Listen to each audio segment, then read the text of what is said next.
Hi everyone, welcome back to a new video. आज हमारा topic है हाउ शेयर मार्केट ऑपरेट्स। ऐसे देखा जाए तो बहुत लोगों को क्यूरोसिटी होती है कि कैसे होता है, जो बैक ऑफ द स्टेज जितने भी काम है वो कैसे होते हैं। तो मैं ये वीडियो लाया हूँ, बड़े आसानी से और शॉर्ट तरीके से मैं आपको एक्सप्लेन कर दूंगा, ज़्यादा डीपली जाऊँगा नहीं क्योंकि ये इतना इम्पोर्टेंट नहीं है। नॉर्मली जो भी ऑपरेशन से ही है, हमें इससे कुछ नहीं करना है। हमें तो नॉर्मल ट्रेडिंग सीखनी है, इन्वेस्टमेंट सीखना है, इन्वेस्टमेंट कैसे होती है, ट्रेडिंग कैसी होती है। तो इसलिए ये जो जितनी भी चीज़ें हैं उससे हमको कुछ लेना देना नहीं है, लेकिन बस क्यूरोसिटी के लिए जान लेते हैं। तो पहली चीज़ होती है डीमैट अकाउंट। डीमैट अकाउंट का फुल फॉर्म होता है डीमटेरियलाइज्ड अकाउंट, जो कि सीडीएसएल के साथ रजिस्टर्ड होता है, चाहे फिर एनएसडीएल के साथ रजिस्टर्ड होता है। अब ये सीडीएसएल क्या होता है?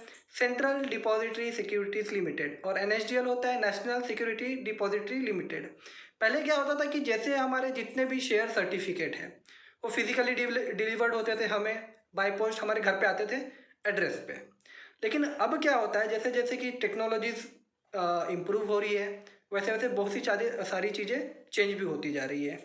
इसीलिए अब क्या होता है कि जो डीमैट अकाउंट है उसमें हमें शेयर बाय या परचेज करने के बाद इलेक्ट्रॉनिक फॉर्मेट में मिलता है, और वो डीमटेरियलाइज्ड अकाउंट में स्टोर रहता है।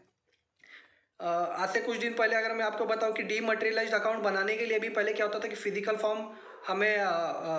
फॉर्म होता था, उसमें भर के उसको बाय पोस्ट भेजना पड़ता था। लेकिन वो भी प्रोसेस अब चेंज हो गया है। जितने भी आज के डेट में नए नए नए प्लेटफॉर्म आ गए हैं, जैसे कि जीरोधा है, अपस्टॉक्स है, एंजल ब्रोकिंग है, ग्रो ऐप है। ये सारा का सारा प्रोसेस ऑनलाइन वन गो में करवा दे रहे हैं। अब हमें कोई फॉर्म भर के पोस्ट करने की ज़रूरत नहीं पड़ती है। ठीक है।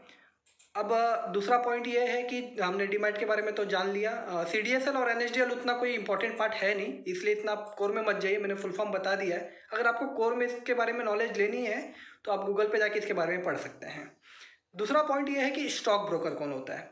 स्टॉक ब्रोकर, लोग सोचते हैं कि हम स्टॉक ब्रोकर जो नॉर्मली शेयर बाय करते हैं या सेल करते हैं वो स्टॉक ब्रोकर नहीं होते हैं। स्टॉक ब्रोकर है जैसे कि जो भी प्लेटफॉर्म है, जैसे अपस्टॉक है, एंजल ब्रोकिंग है, ये लोग होते हैं स्टॉक ब्रोकर। और ये लोग रजिस्टर्ड होते हैं बॉम्बे स्टॉक एक्सचेंज पे या फिर नेशनल स्टॉक एक्सचेंज पे। ये एक जो है, जो ब्रिज बनते हैं बीएससी और मार्केट पार्टिसिपेंट के बीच का ब्रिज होता है, जो कि हम नॉर्मल प्लेटफॉर्म जो जीरोधा चाहे अपस्टॉक्स होते हैं, ये एक ऐसा स्टॉक ब्रोकर होते हैं और इसे हम एक एज अ ब्रिज काउंट कर सकते हैं। तो इस स्टॉक ब्रोकर हो गए, और इनको हम डिपॉजिटरी पार्टिसिपेंट भी बोलते हैं क्योंकि ये सीडीएसएल के साथ भी रजिस्टर्ड होते हैं। तो एक ऐसा मैं बोल सकता हूँ कि ये डुअल प्रोसेस हो गया इन लोग के लिए। लेकिन तीसरी चीज़ ये होती है कि हम हमेशा सोचते होंगे कि सीडीएसएल के थ्रू तो हमारा डीमटेरियलाइज्ड अकाउंट में शेयर सर्टिफिकेट आ रहा है। हम नॉर्मल जो ट्रेडिंग कर रहे हैं, बाय कर रहे हैं चाहे सेल कर रहे हैं स्टॉक ब्रोकर के थ्रू, जो कि बीएससी और एनएससी से रजिस्टर्ड है, ये नॉर्मल ये ट्रांजेक्शन वहाँ हो रही है। लेकिन जो और एक मेजर चीज़ है कि ये जो ट्रांजेक्शन जो फ्रैक्शन ऑफ सेकेंड्स में हो रहे हैं, ये कहाँ होते होंगे? क्योंकि हर चीज़ के लिए एक अलग बॉडी बनी हुई है। क्योंकि अगर मैं कहूँ कि एक कोई पर्टिकुलर बॉडी सब चीज़ को साथ में हैंडल कर रहा है ना, तो ऐसा नहीं हो सकता कि ये बहुत कॉम्प्लेक्स प्रोसेसेस होते हैं। जैसे कि मैं बता दूँ, एक जो और अलग से जो बॉडी रजिस्टर्ड है, जो क्लियरिंग सिस्टम का काम करते हैं, जितने भी बाय या परचेज के जो ट्रांजेक्शन होते हैं, इसको कौन ऑपरेट करता है? वो है NSCCL, नेशनल सिक्योरिटीज कॉरपोरेशन का क्लियरेंस एंड कॉरपोरेशन लिमिटेड। और दूसरा है Indian clearing and corporation limited. तो ये दो बॉडी है जो कि ट्रांजेक्शन्स को मॉनिटर करती है और फ्रैक्शन ऑफ सेकेंड्स में बाय और सेल का जो भी ट्रांजेक्शन होता है उसे म्यूचुअली क्लियर करती है। और जैसे कि जिसने बाय किया है उसको वो क्वांटिटी मिल जाती है, और जिसने सेल किया है वो क्वांटिटी उससे सेल हो जाती है। क्योंकि नॉर्मली समझिए ना, जैसे हम मार्केट में भी जाते हैं, ये कोई इतना आसान नहीं है। लोग सोचते हैं कि हमने बाय कर दिया तो मिल जाएगा। मार्केट में जैसे हमने अगर बाय किया है तो कोई ना कोई दूसरा होगा जिसने सेल किया होगा, और अगर किसी ने सेल किया है तो दूसरा कोई ना कोई होगा बाय किया। अगर मैं समझ लूँ किसी एक पर्टिकुलर शेयर की बात कर लूँ, जैसे कि समझ लीजिए आपने रिलायंस का शेयर खरीदा, तो कोई ना कोई दूसरा होगा जिसने रिलायंस का शेयर बेचा होगा। अगर कोई रिलायंस का शेयर बेचने वाला नहीं होगा या मार्केट में कोई भी नहीं बेच रहा होगा ना, तो आपको नहीं मिलेगा। ठीक है। लोग सोचते हैं कि हम कोई ऐसा है कि खरीद लिए तो मिल ही जाएगा, ऐसा कुछ नहीं है। ये नॉर्मल मार्केट ही है। जैसे लोग पहले जो लोग सिखाते हैं शेयर मार्केट, बोलते भी हैं कि जो ये BSE और NSE एक सब्जी मंडी के बराबर ही आप समझिए, और उसी एक एग्जाम्पल को पकड़ के चलिए। लेकिन कहीं ना कहीं चीज़ें कॉम्प्लेक्स हो जाती है, जो टर्म्स है वो हमें समझ में नहीं आते हैं, इसलिए हम उसे जानना चाहते हैं और जानना भी चाहिए। अब एक और चीज़ है मेन, जिसके बारे में सबसे इम्पोर्टेंट है, बात करना जरूरी है, वो है securities and exchange board of India. ये एक ऐसी बॉडी है जो इंडिया में जितनी भी इन्वेस्टिंग या ट्रेडिंग एक्टिविटीज़ हो रही है, ये सबको मॉनिटर करता है। चाहे वो BSE हो, चाहे वो NSE हो, सेबी के अंडर फॉलो होते हैं, सेबी की पूरे रेगुलेशंस को फॉलो करना पड़ता है। और अगर ये कोई भी माल प्रैक्टिसेस हो, अगर ये अडॉप्ट कर रहे हैं, तो लंबे चौड़े और अच्छे खासे फाइन बैठते हैं। जैसे कि आप न्यूज़ में देखते होंगे कि इस शेयर के ऊपर, इस कंपनी के ऊपर इतना फाइन बैठा है।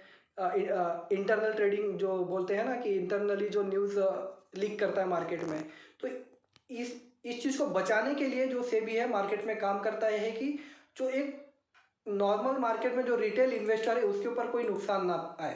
क्योंकि होता ये है कि यार, हम जैसे लोग होते हैं या फिर जो दूसरे लोग हैं जो थोड़ा बहुत पैसा लेके मार्केट में कुछ चीज़ें सीखना चाहते हैं, या सीखते सीखते कुछ अच्छा पैसा कमाना चाहते हैं, तो कहीं ना कहीं उनका पैसा का जो नुकसान है वो नुकसान हो ना पाए, इसीलिए जो सेबी है वो हर चीज़ को मॉनिटर करता है, और जो भी माल प्रैक्टिस करता है उसे पकड़ता है और लंबे चौड़े फाइन बैठाता है, या फिर हो सके तो उसको परमानेंटली डिस्क्वालीफाइड भी कर दे कि वो आगे से वो कभी एज अ बायर या फिर एज अ सेलर काम ना कर पाए मार्केट में।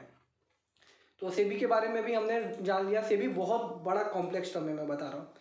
SEBI as a registered company है, आप चाहे तो जाके इसको सेबी के बारे में डीपली पढ़ सकते हैं, क्योंकि इस वीडियो में मैं एक्सप्लेन नहीं कर सकता हूँ। अगर आप चाहते हैं कि मैं एक्सप्लेन करूँ तो आप कमेंट में बोल दीजिएगा, मैं डेफिनेटली कंप्लीटली एक्सप्लेन कर दूंगा आके, क्योंकि बहुत कॉम्प्लेक्स हो जाएगा, वीडियो बहुत लंबी चौड़ी बन जाएगी, इसलिए मैं इसमें अभी एक्सप्लेन नहीं कर। चाहे कोई भी टर्मिनोलॉजीज है मैंने जो आज यूज़ किया है, जैसे मैंने CDSL हो गया, NSDL हो गया, लेकिन इतना ज़रूरी नहीं है।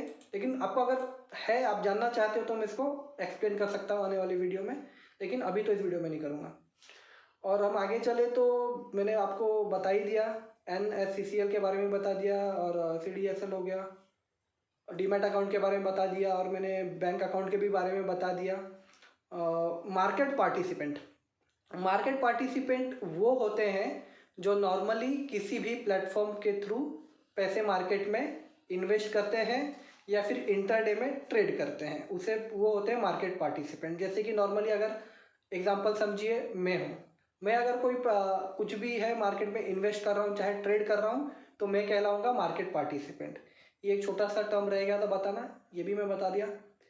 तो हम नेक्स्ट वीडियो में मैं IPO के बारे में बात करूँगा।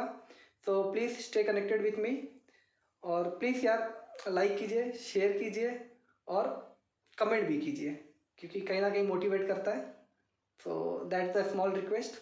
Thank you, bye bye.